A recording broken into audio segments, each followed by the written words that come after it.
Assalamualaikum warahmatullahi wabarakatuh.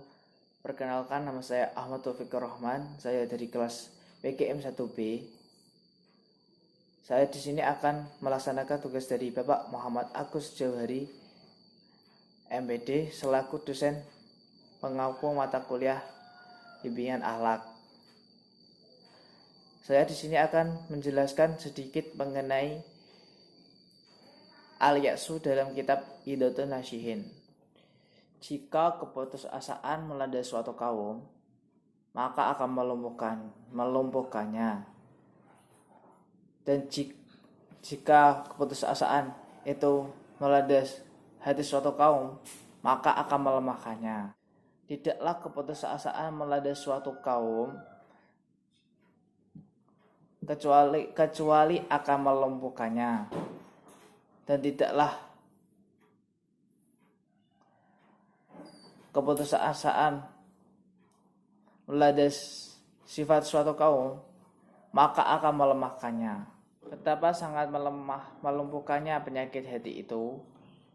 Sesungguhnya penyakit hati itu lebih menyakitkan dari penyakit jasmani dan lebih jelek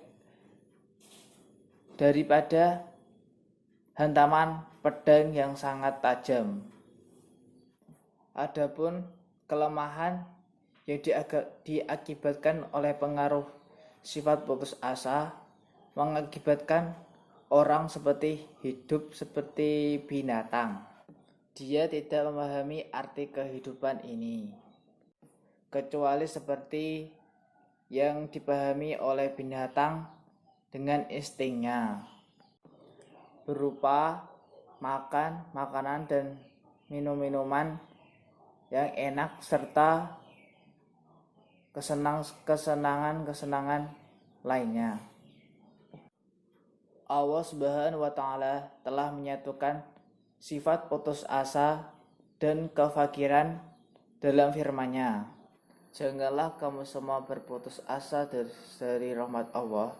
Sesungguhnya tidak ada yang suka berputus asa dari rahmat Allah kecuali golongan-golongan orang kafir. Perhatikan betapa besar dosa orang yang berputus asa itu. Dosa tersebut bukan hanya menyengsarakan di kehidupan di akhirat nanti, tetapi dosa itu juga menghambat di kehidupan ini. Sebab apabila dia terkena penyakit putus asa, jika diberikan urusan, maka dia akan mengerjakannya dengan berat, dan hasilnya tidak segera tampak, dan engkau pasti melihatnya berpaling atau mundur, seperti mundurnya orang penakut menghadapi orang yang pemberani.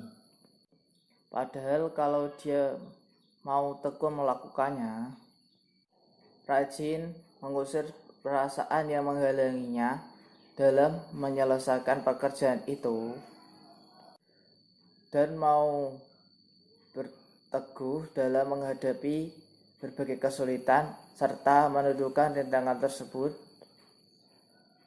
dengan keseriusan yang sungguh-sungguh, dengan semangat yang menyala-nyala dan pikiran yang tajam, maka persoalan itu dapat terselesaikan dengan sempurna, dan dia akan memperoleh hasil yang diinginkan. Tetapi dia putus asa. Putus asa adalah sifat yang menghancurkan cita-cita dan merobohkan sendi-sendi perjuangan. Kalau engkau mencoba menghadap pada sebagian besar orang-orang di lingkungan kita, menurut pandangan kita, mereka dapat melakukan pekerjaan yang besar, yang manfaatnya kembali kepada bangsa dan negara. Untuk mengurus suatu persoalan yang bermanfaat, maka dia menolaknya dengan alasan tidak jelas dan tidak masuk akal. Apa alasan orang yang hujahnya berputus asa dalam mencapai keberhasilan, semua itu sesungguhnya bukan alasan. Sama sekali tidak benar ucapan mereka itu. Tetapi ia hanyalah karena putus asa. Semoga Allah menghapus sifat putus asa dari dada kita semua.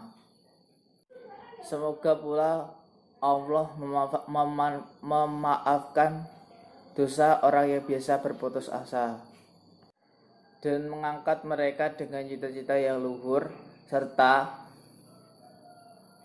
menuntun mereka pada perbuatan yang lebih baik.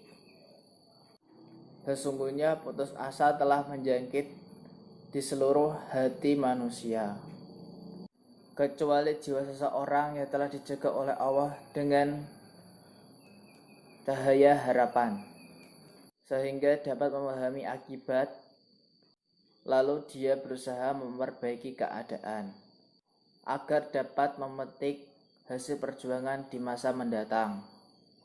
Wahai generasi muda, janganlah kamu menjadi orang yang berputus asa, pemalas, dan keterbelakangan. Putus asa hanyalah suatu kematian atau ketidakberdayaan dalam hidup. Putus asa adalah bencana yang menyengsarakan setelah mati. Singkirkanlah keputusasaan dan tegakkan kegairahan dan kesemangatan, maka engkau akan menjadi orang yang jaya dan bahagia.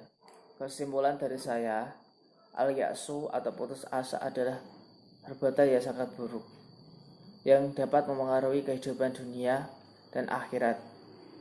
Sekian dari saya. Wassalamualaikum warahmatullahi wabarakatuh.